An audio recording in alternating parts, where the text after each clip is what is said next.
जय Hind dear students, welcome to the online class of Target Defence Academy. आज है 25 और 25 को जो भी इंपॉर्टेंट घटनाएं आपकी करंट अफेयर की घटी हैं उनको आज हम टॉप 10 क्वेश्चंस के फॉर्म में आपके सामने लेके आए हैं। तो टॉप 10 जो आज के करंट अफेयर्स के जो मेन क्वेश्चन है बेटा, हम उसको आपके साथ डिस्कस करेंगे। 10 मोस्ट इंपॉर्टेंट करंट अफेयर्स के फॉर्म में हम इसको current affair important questions of current affairs को डेली आपके साथ डिस्कस करेंगे।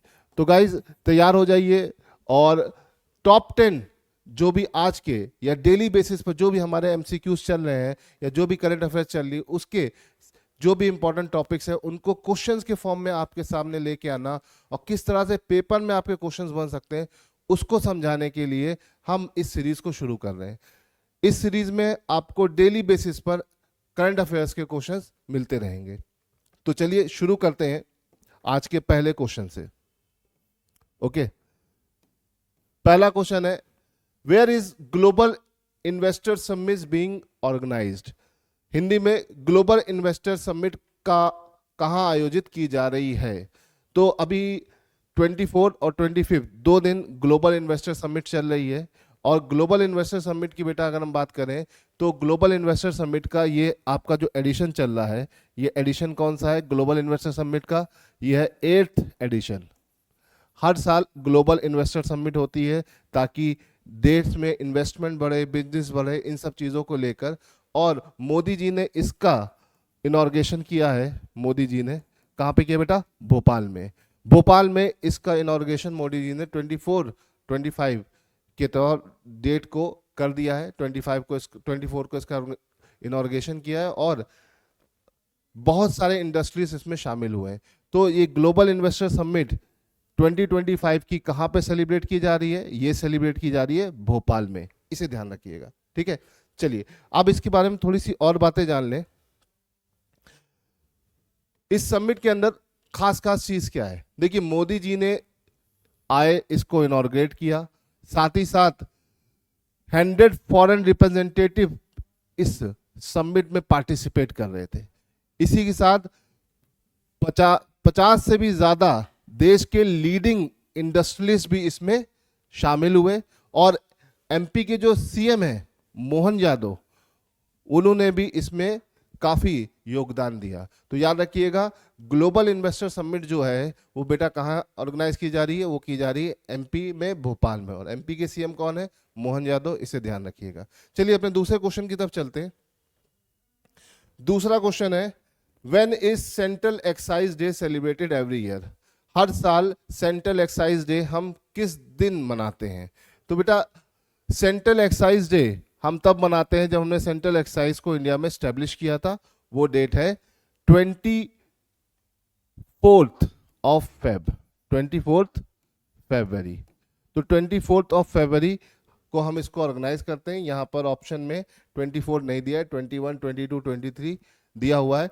तो इनमें से कोई भी ऑप्शन नहीं है। सही आंसर क्या है बेटा? 24th of Feb. ठीक है। हर वर्ष केंद्रीय उत्पादक शुल्क दिवस कब मनाया जाता है? 24 फरवरी को। ये याद रखिएगा, ठीक है। तो इसे ध्यान रखिएगा। पूरे भारत में 24 फरवरी को हर वर्ष केंद्रीय उत्पादक शुल्क दिवस मनाया जाता है। ठीक, चलिए ये बहुत ही इंपॉर्टेंट क्वेश्चन है। और अभी दिल्ली की जो नई आपकी विधानसभा आयोजित हुई है उसमें शुरुआत कर दी गई है और उसका पहला सेशन भी शुरू हो गया है। तो दिल्ली में इलेक्शन हुए, इलेक्शन में बहुत सारा अप्स एंड डाउन रहे। अरविंद केजरीवाल जी हार गए और बीजेपी ने वापस सत्ता काफ़ी साल के बाद हासिल कर ली। तो बीजेपी ने अपना कैंडिडेट किसे बनाया? रेखा गुप्ता जी को। अब रेखा गुप्ता जी की अगर हम बात करें बच्चों, तो रेखा गुप्ता एक फीमेल सीएम है। और सिंपल सा क्वेश्चन आ जाता है, देखो ये क्वेश्चन पूछने की पॉसिबिलिटीज बहुत लो है कि दिल्ली का नया सीएम कौन है। इस क्वेश्चन को घुमा सकता है, आपके पेपर के पॉइंट ऑफ व्यू से पूछ सकता है कि सीएम के लिए कोई आर्टिकल कौन सा है हमारे कॉन्स्टिट्यूशन में। कॉन्स्टिट्यूशन क्योंकि ये कॉन्स्टिट्यूशनल पोस्ट है तो उसमें भी जा सकता है और उसके बाहर भी आ सकता है। लेकिन बाहर आएगा तो आपसे ये नहीं पूछेगा कि रेखा गुप्ता या दिल्ली का नया सीएम कौन है। क्वेश्चन को ट्विस्ट करेगा कि रेखा गुप्ता जो कि एक फीमेल सीएम है ना, तो वो दिल्ली की पहली फीमेल सीएम है या किसी पर्टिकुलर नंबर की है। तो ये क्वेश्चन पूछे जाने की पॉसिबिलिटीज बहुत हाई है। तो सिंपल सा क्वेश्चन मैंने इसीलिए यहां पे बना कर रखा है कि Rekha Gupta who recently become the dash female CM of Delhi, है ना। रेखा गुप्ता जी जो हाल में दिल्ली की डैश महिला मुख्यमंत्री बनी। तो रेखा गुप्ता जी से पहले कौन कौन सी महिलाएं दिल्ली की मुख्यमंत्री रह चुकी हैं, ये बहुत इंपॉर्टेंट पॉइंट है। तो अगर हम इसकी बात करते हैं तो रेखा गुप्ता जी से पहले हमारे पास जो अभी भूतपूर्व थी आतिशी जी, इससे पहले शीला दीक्षित, उससे पहले हमारी जो फॉरेन मिनिस्टर थी आपकी सुषमा स्वराज, ये सब रह चुके। तो इसका मतलब दिल्ली की अगर हम बात करें तो सुषमा जी, ठीक है, शीला दीक्षित जी, आतिशी, और ये चौथे नंबर की हैं रेखा गुप्ता जी। तो अगर देखा जाए तो रेखा गुप्ता जी किस नंबर की सीएम बनी, 4th नंबर की, ठीक है, 4th नंबर की ये दिल्ली की सीएम बनी। और एक सिंपल सा क्वेश्चन है आपके लिए कि भारत में ऐसे कितने राज्य हैं जहां पर एक फीमेल सीएम रही है ना। तो कितने राज्यों में आज तक फीमेल सीएम कैंडिडेट रहा है।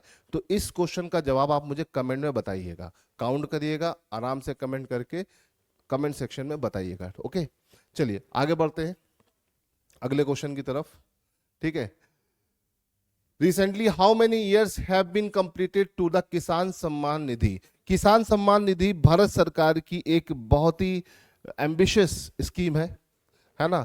और हाल फिलहाल में किसान सम्मान निधि ने कितने वर्ष पूरे किए, अभी इसी महीने इसने अपने एक पर्टिकुलर ईयर्स को कंप्लीट कर लिया है।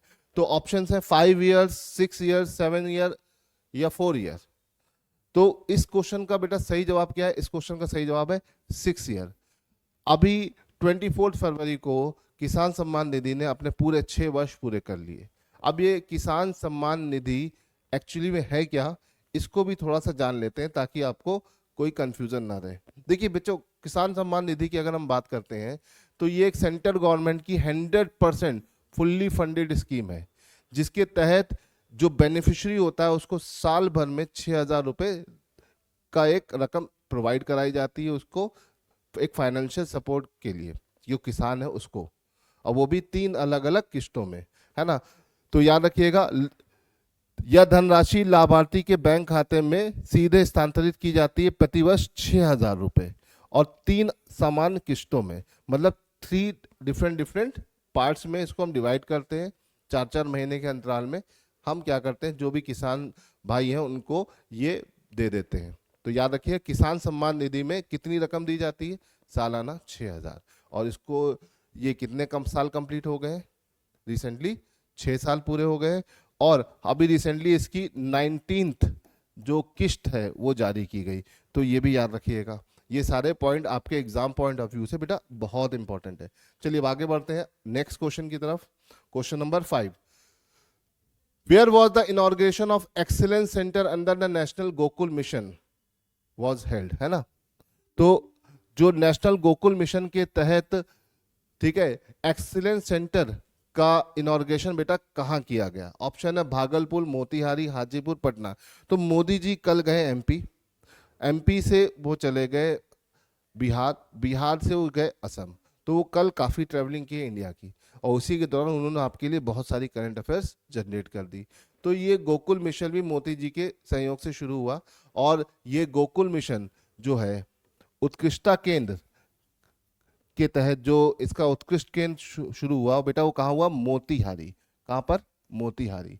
याद रखिएगा, excellence centre national Gokul mission के तहत कहाँ पे शुरू हुआ, मोतिहारी। मोतिहारी भी बिहार का एक शहर है, इसे ध्यान रखिएगा, ठीक है।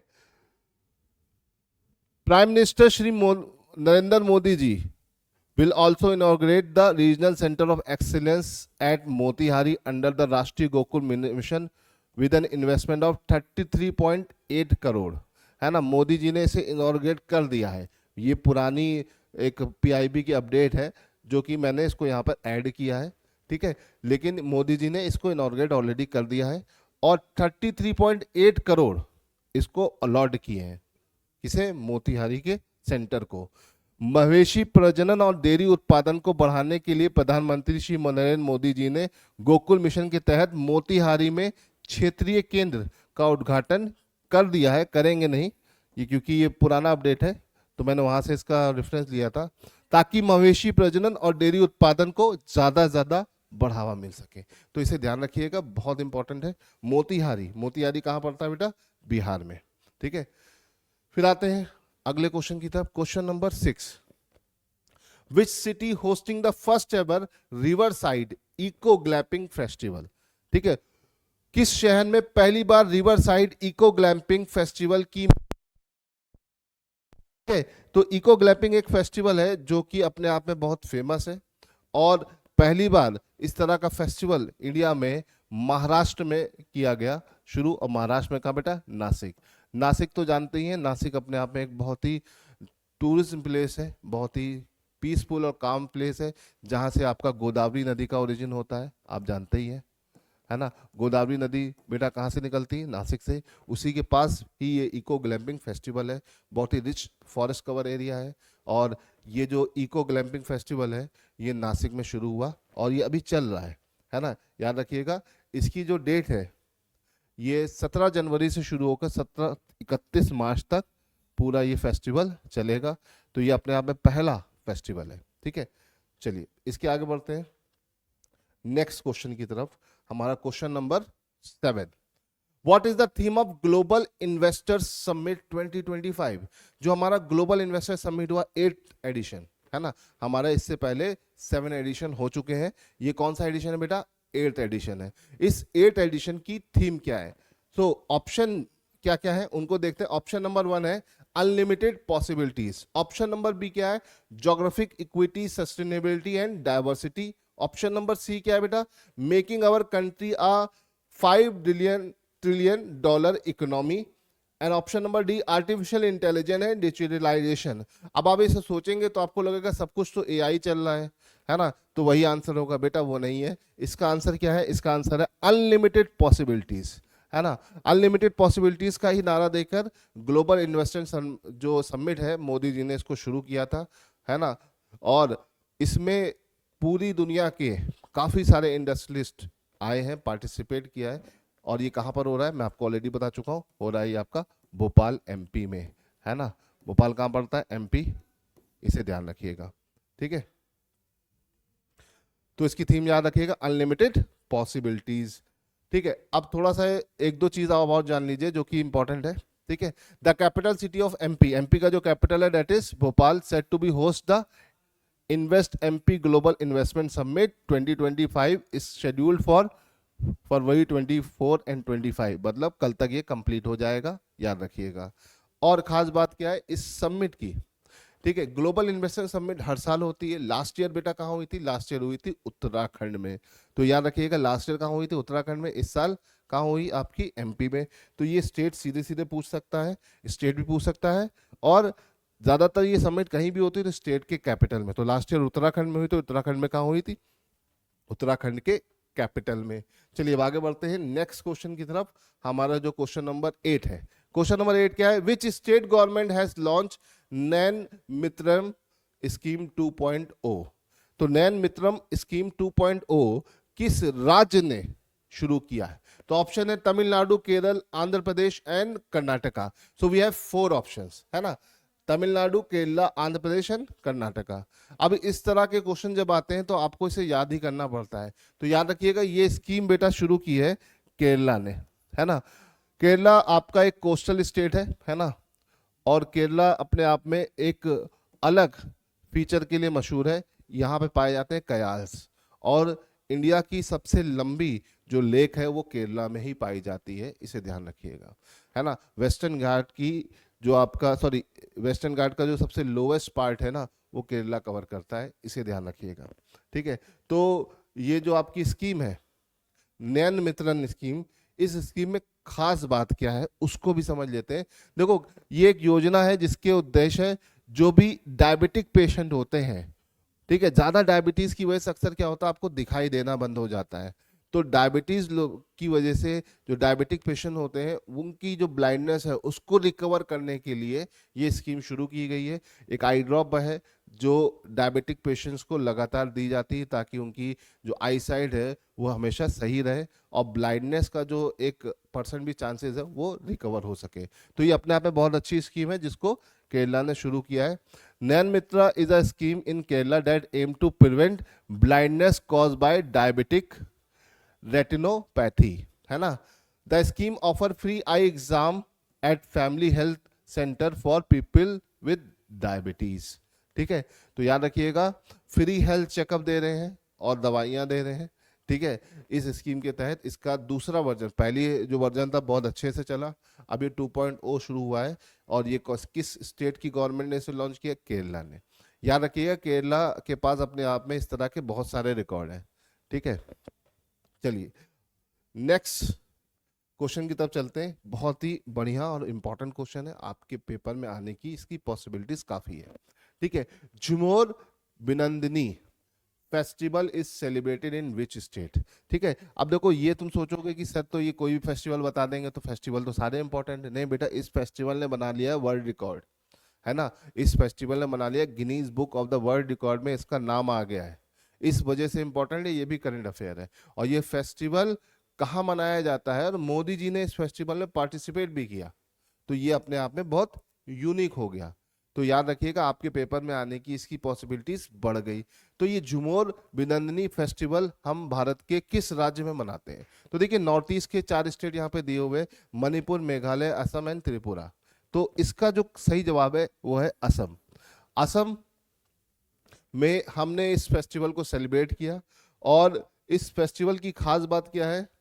ये एक डांस है, जब फसल तैयार होती है तब ये डांस किया जाता है। और ये 200 साल पूरा होने पे हम इस बार इसको इंटेंशनली कर रहे हैं, क्योंकि Assam is famous for is T industries, और असम की टी इंडस्ट्री को 200 साल पूरे हो गए। इस 200 साल के पूरे होने के उपलक्ष्य पे हमने क्या किया, इस फेस्टिवल को एक रिकॉर्ड ब्रेकिंग फेस्टिवल बनाने की कोशिश की, है ना। तो देखिए, इसमें मेन पॉइंट क्या है, ठीक है। Assam is set to make an historical record of world largest Jhumar folk dance. झूमर एक फोक डांस है, नाच है। द ग्रांडेस्ट एवर झूमर बिदानी, जिसमें 8,000 से भी ज्यादा डांसर पार्टिसिपेट करेंगे, है ना। From the tea garden community, है ना। बेसिकली टी गार्डन कम्युनिटी के 200 साल पूरे होने पर ही ये सेलिब्रेट किया जा रहा है ना। And display their traditional folk dance form live from Sarusajai stadium. Assam का सरू सजाई स्टेडियम है, वहां से ये इसे लाइव करेंगे। And the honourable prime minister Shri Narendra Modi will attend the event which aim to set the Guinness book world record. तो भाई, ये अपने आप में एक रिकॉर्ड बना चुका है, मोदी जी इसमें पार्टिसिपेट भी कर चुके हैं, और ये डांस पूछा जाएगा तो आपको याद रखना है असम। और टी इंडस्ट्री के 200 साल पूरे हो गए। असम की टी इंडस्ट्री अंग्रेजों ने स्टैब्लिश की थी, और उसके 200 साल पूरे होने पर हम इसको सेलिब्रेट कर रहे हैं, ठीक है। चलिए आज के लास्ट क्वेश्चन की तरफ बढ़ते हैं। Who has been appointed at the 9th director of FBI? FBI का नाम सुनते ही आपके दिमाग में बहुत सारी चीजें आ जाती हैं, है ना। तो एफबीआई एजेंट्स होते हैं। एफबीआई एक बहुत बड़ी जांच एजेंसी है यूएसए की, है ना। और एफबीआई के नए डायरेक्टर कौन अपॉइंट हुए हैं? वी हैव 4 ऑप्शन: Kamala Harris, Kash Patel, Vivek Ramaswamy, none of these. देखिए, कमला हैरिस तो हो नहीं सकती, क्योंकि ये तो अभी राष्ट्रपति के चुनाव में खड़ी हुई थी, तो ये इस पोस्ट के लिए तो आएंगी नहीं। तो सीधी सी बात है, ये तो बाहर हो गया। तो बचा क्या? कैश पटेल। विवेक रामास्वामी नहीं है, नन ऑफ दीज तो हो ही नहीं सकता, ठीक है। अब देखिए, इसकी खास बात क्या है? कैश पटेल जो है वो भारतीय मूल के हैं, और वो एफबीआई के चीफ बन गए, डायरेक्टर बन गए, तो ये बहुत बड़ी बात है, तो इसको ध्यान रखिएगा। साथ ही साथ एफबीआई की अगर हम बात करें, तो एफबीआई कब स्टैब्लिश हुआ था बेटा? 1908 में, 1908, मतलब बहुत ही one of the oldest agency of the world में से एक है ना। The mission of FBI is protect the American people and uphold the constitution of United State. तो एफबीआई कहाँ की एजेंसी है? यूएसए की, इसे ध्यान रखिएगा। तो बच्चों आज के जो टॉप 10 क्वेश्चन थे वो मैं आपके सामने लेके आया था। आई होप कि आपको बढ़िया लगे होंगे, अच्छे लगे होंगे। अगर अच्छे लगे होंगे तो लाइक शेयर जरूर कर दीजिएगा। चलिए आज के लिए इतना देते हैं। जय हिंद।